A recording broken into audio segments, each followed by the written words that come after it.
Okay, so this is my Woods HLS27. It's a I just bought it the Friday after Thanksgiving from Turner Tractor in Evans City, Pennsylvania. Woods was having a promoted sale to all the dealers. This is normally $12.50, and I paid $9.99 for it basically. What I also did was I optioned for the $80 add-on four-way splitter. So instead of just having your vertical splitter blade, you bolt on these two halves. So what it'll do, if you have a large log, it's obviously just going to quarter off the bottom, but you can then take and flip pieces around.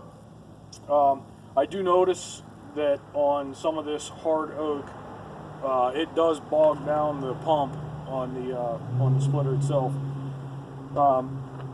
The engine on these things, it's not a commercial grade engine. This is the Kohler SH series, and from what I was able to find out online, this would be not equivalent to a Command. This would be more equivalent to a Courage.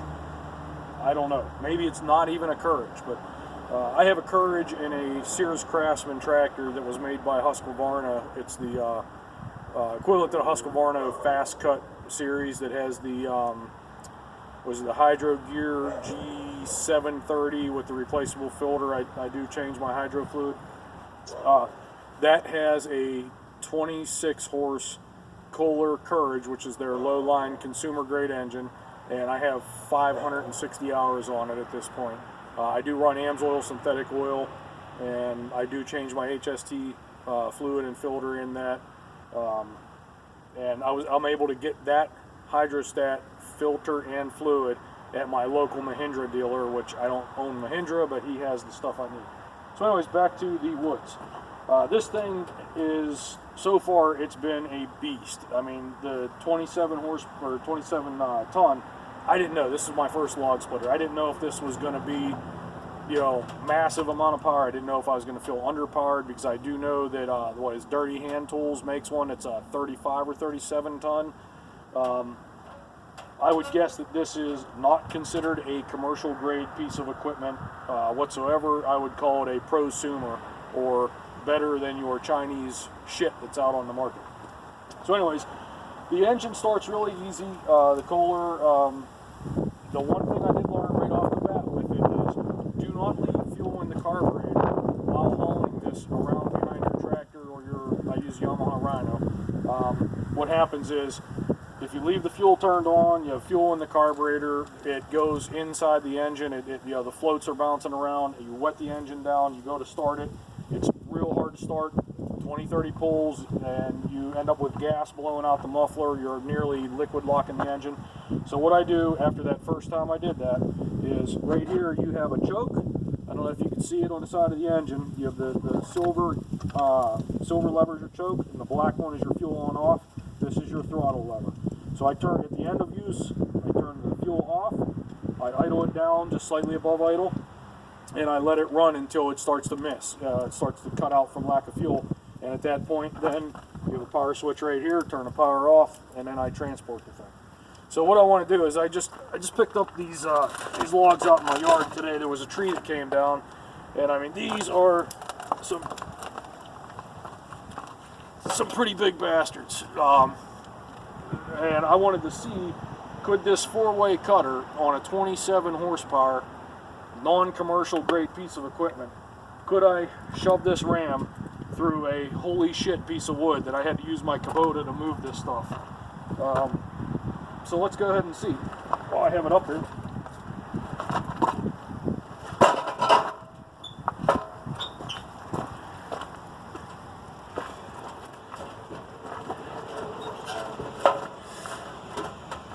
I'm telling you, they're heavy.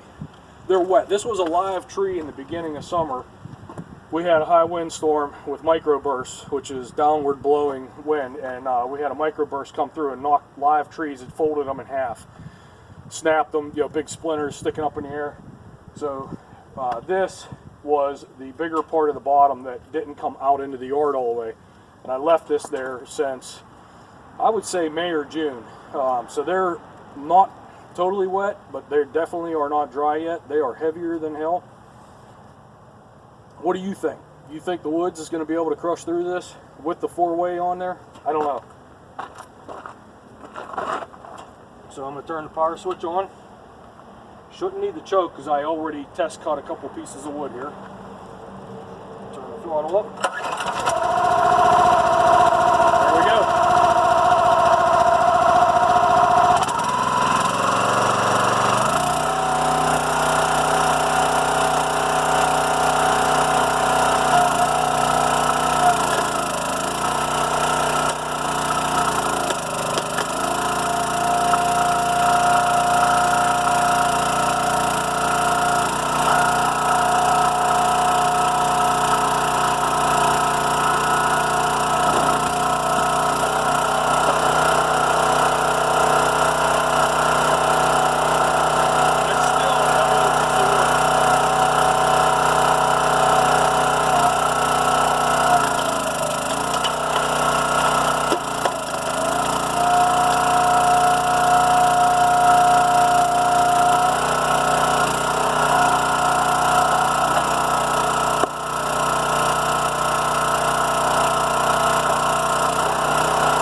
So it actually did. So now what I want to do, that one had a piece missing. I'm going to try to get a full round up here that has no piece missing. It does have a crack in it. But let's see if I can muscle this one up there. Actually, this needs split real quick before I get to that.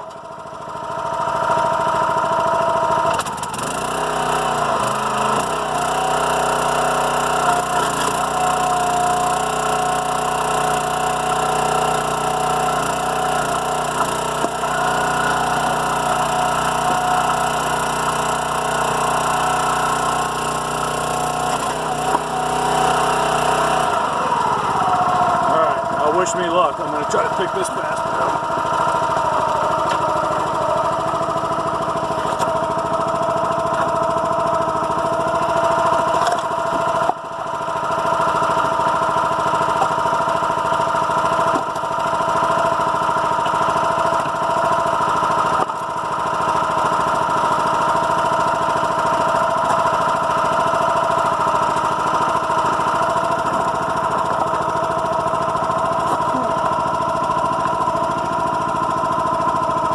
Of wood, I'm telling you, that is one hell of a piece of wood.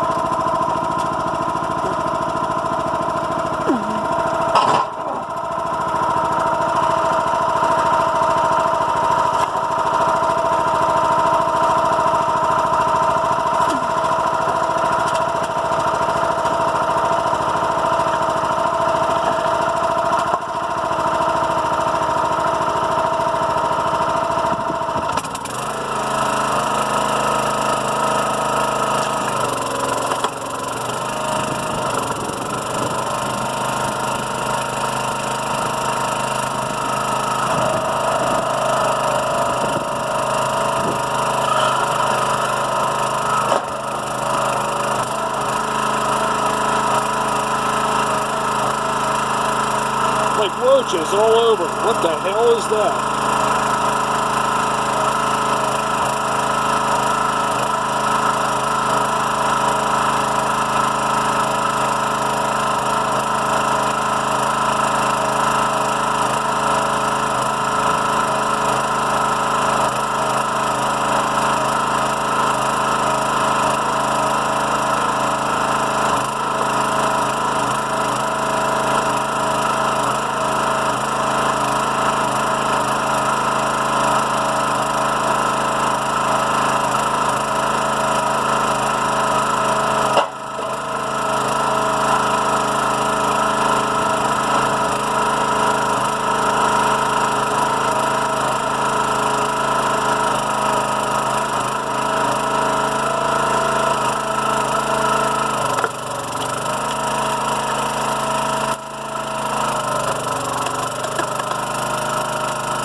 I was standing on this side at this time because that thing shot and right through the axis that I would have been standing on. That piece of steel would have hit me.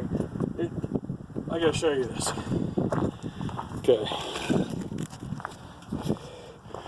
So that blade is laying right there past the rhino. You see it?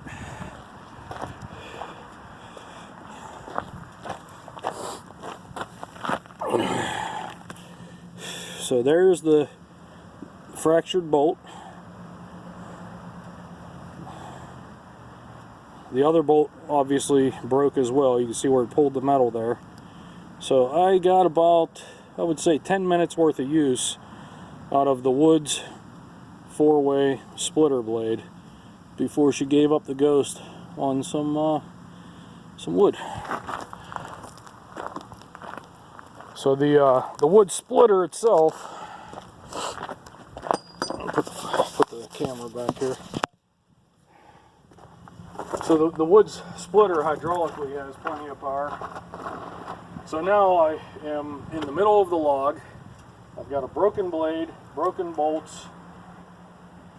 Should I back out or keep going? I'm going to start it up. I'm going to see if I can push forward and get that blade to roll out of there, because otherwise it's probably going to be jammed in this piece of wood pretty good. Let's see what happens.